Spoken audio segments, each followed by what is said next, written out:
Ya ujung danau Teliumit wai kanan sampai pantai Lawak Jawa pasisir pepadun jadi saya di lom lambang Lampung saya kayo kayo Lampung saya sang bumi gua jugai Lampung saya sang bumi gua jugai. Hanya zaman dahulu orang Lampung pertama kali di Sumatera yang menolak Bali adalah Lampung.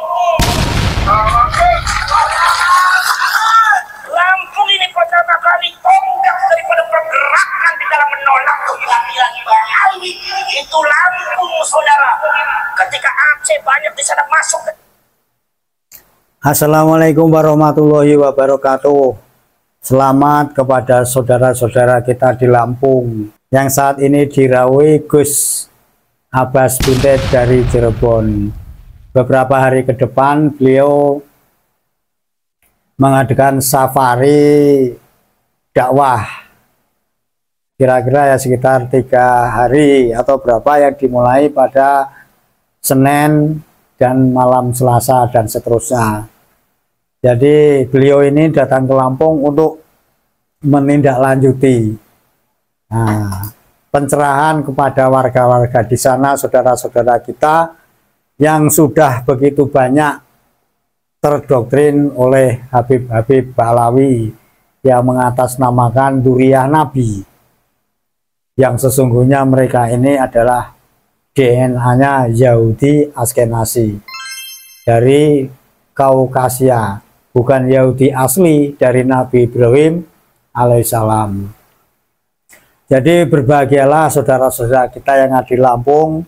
Lihat jadwalnya, dibuka YouTube, di situ ada jadwalnya, di-share saja. Kalau yang berdekatan wilayahnya yang didatangi oleh Kiai Abbas Buntet ini, ya datang supaya kita mendapatkan pengetahuan tidak hanya masalah Ba'alawi, tentu saja ada pitutur-pitutur yang lain yang selama ini mungkin belum kita dengar, dan itu menyangkut perkara-perkara agama Islam yang perlu kita tahu dan bisa kita jalankan. Tadi sedikit ceramah beliau, kira-kira ya 2 bulan lalu itu sudah menerangkan bahwa pertama-pertama yang menolak Ba'alawi ini adalah saudara kita di Lampung. Hebat Lampung. Karena apa? Baru kita ketahui selama ini, karena kita jauh, jadi berita-berita di Lampung kan kurang kita dengar. Tapi setelah mendengar tadi ceramahnya Kiai Gus Abbas Buntet, baru kita tahu ternyata Lampung ini juga terdepan dalam menolak awal-awalnya nasab Ba'alawi, menolak mereka yang mengatakan Duriyah Nabi. Dan saudara-saudara kita di Lampung ternyata mendahului dari saudara-saudara kita di tempat-tempat yang lain. Nah, Kiai Gus Abbas Buntet malam hari ini, kalau ini sekarang malam Selasa ini, sudah mengadakan acara safari dakwah di sana. Itu tadi sedikit cuplikan dari pidato beliau. Jadi yang pidato ceramahnya yang baru tentu saja belum kita dengar. Daripada habaib, ketika di Palembang saudara-saudara sudah masuk daripada kaum Ba'alawi, tapi Lampung dengan apa yang disebut dengan Raden Intan itu masih keturunan daripada Raden Simba. Raden Simba ini termasuk putranya Sunan Gunung Jati yaitu dari Adam, yaitu adalah dari Mbah Ratu Darabumi. Ini dalam sejarah seperti itu. Jadi Raden Intan ini rupanya yang kita tahu sekarang ini juga terahnya dari Mbah Sunan Gunung Jati. Nah, kalau kita nggak mendengar ini, selamanya kita akan dibelokkan dengan sejarah yang nggak benar, entah itu yang nulisnya itu kurang referensi atau kurang buku-buku sejarah. Nah, setelah kita mendengar ini, oh ternyata Raden Intan sekarang sudah menjadi nama lapangan terbang di sana kalau nggak salah, itu masih terah dari Mbah Sunan Gunung Jati. Kita teruskan untuk saudara-saudara kita yang ada di Lampung. Walaupun itu harus diteliti, tapi di dalam sejarah sudah masuk bahwa Raden Intan ini ketika Belanda mendatangkan Mbak Alwi, kemudian Mbak Alwi di Lampung mentang-mentang petang-tang berpenting ngaku cucunya Rasulullah. Apa kata Raden Intan? Apa kata jagoan Lampung? Apa kata Punggawa Lampung? Kata Raden Intan, kalau ente betul-betul cucunya Rasulullah, itu kulitnya ente, darahnya putih apa hitam. Selagi masih merah, ente jangan suka seperti itu. Maka semua habaib dan ba'ali ketakutan. Maka dari dulu yang namanya Lampung itu tidak pernah kekuatan ba'ali bisa masuk ada di Lampung, karena Lampung isinya punggawa dari Allah Subhanahu wa Ta'ala.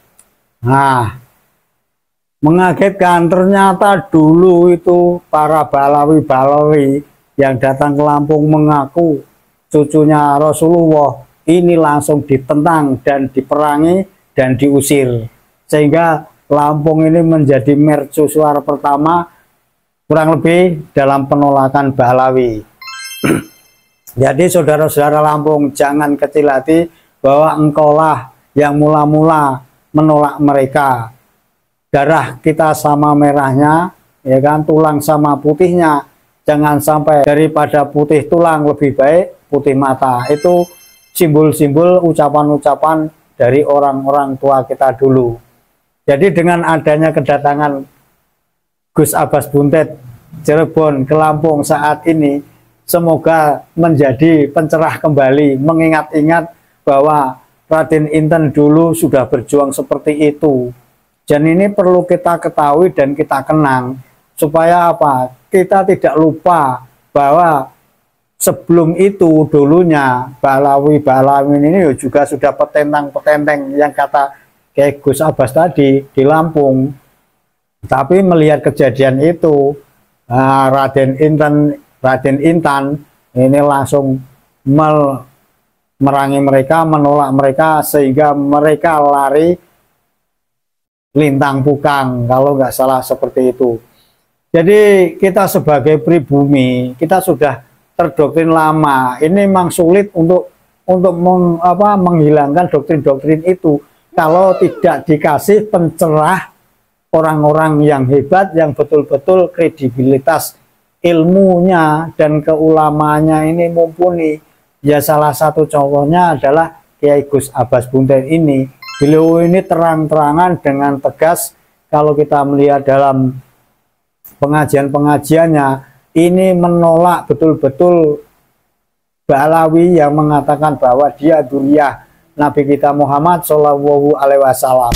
Terang-terangan mengatakan bahwa Balawi ini adalah Yahudi yang dulu kesini dibawa Belanda. Kita harus beberapa kali harus ingat terus bahwa mereka ini dulu dibawa ke sini Belanda.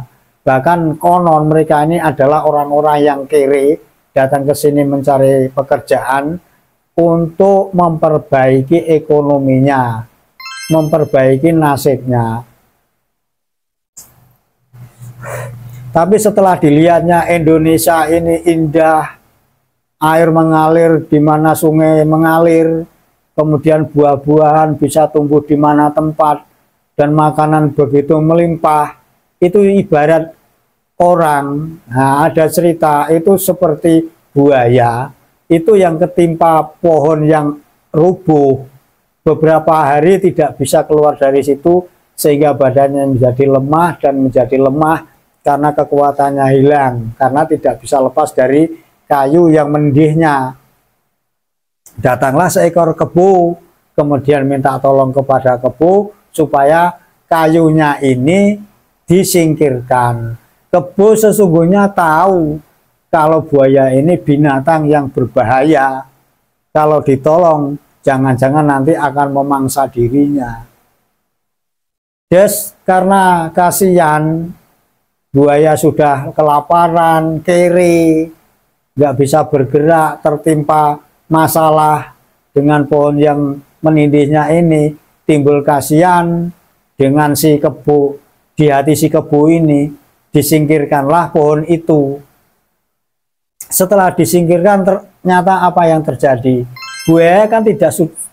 Buaya sudah kehilangan tenaga beberapa hari karena tidak makan.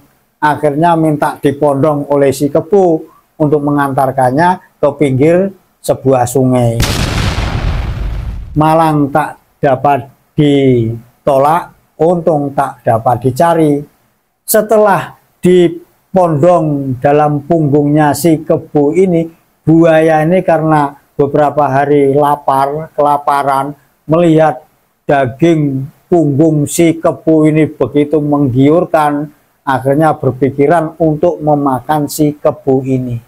Padahal kebo sudah berjasa dengan baik menolongnya, tapi dalam pikiran si kebo setelah ditolong justru akan memakan si kebo yang menolongnya ini. Karena kebo dirasanya dagingnya yang enak, gemuk, dan gampang dibodohi. Itulah gambaran dari mungkin kita seperti ini. Dari mana orang datang, bule, pokoknya dari segala penjuru dunia asal datang ke sini, kita kagum, baik hati. Tapi pikiran mereka ini, ini orang ini gampang dibodohi. Mungkin seperti itu selama ini. Dan kita lihat-lihat di umum seperti itu. Kita menganggap orang lain itu lebih istimewa, kagum, dan seterusnya. Datanglah Mbak Alawi yang memanfaatkan kebodohan kita dengan gampang ditipu.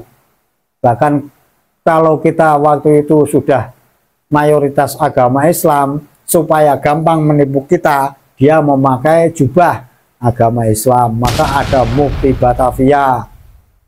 Dan sekarang ini mendirikan pondok pesantren di mana-mana. Yang mondok tentu saja akan menjadi muhibin mereka dan terdoktrin oleh ajaran-ajaran mereka. Agamanya sih benar, tapi ketika mengaji itu kadang diselipi doktrin-doktrin untuk mengagungkan mereka, memuliakan mereka, dan menganggap mereka ini manusia suci, bahkan konon bisa memberikan syafaat. Gus Abbas dari Cirebon sekarang safari dakwah di Lampung menemui saudara-saudara kita di sana. Semoga saudara-saudara di Lampung, Sang Bumi Roa Jurai ini tetap sehat selalu dan tidak lama lagi semoga terbebas dari Ba'alawi ini.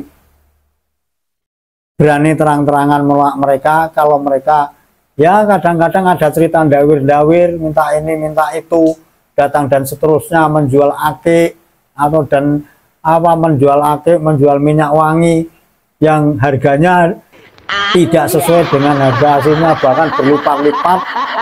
Dan mereka yang takut karena mengaku zuriat Nabi ini, percaya kepada zuriat Nabi ini, tetap dibelinya, padahal itu memberatkan kantong mereka. Nah, mulai sekarang stop itu semua. Mereka hanya penipu, memanfaatkan nama besar Nabi kita Muhammad SAW untuk mencari dunia. Kita harus tegas menolak. Kalau tidak sekarang, kapan lagi? Semoga Gus Abbas Buntet bersafari di bumi Sang Roa Jurai ini selalu sehat, berkah ilmunya, dan selamat di dalam perjalanannya. Sehat selalu untuk saudara-saudara di Lampung. Lampung hebat, Lampung Sang Bumi Roa Jurai harus kita jaga. Ya ujung danau Teliumit waik kanan sampai pantai Lawak Jawa, pasisir pepadun. Jadi saya di lom lambang Lampung saya kayo-kayo, Lampung saya Sang Bumi Roa Jurai, Lampung saya Sang Bumi Roa Jurai. Assalamualaikum warahmatullahi wabarakatuh.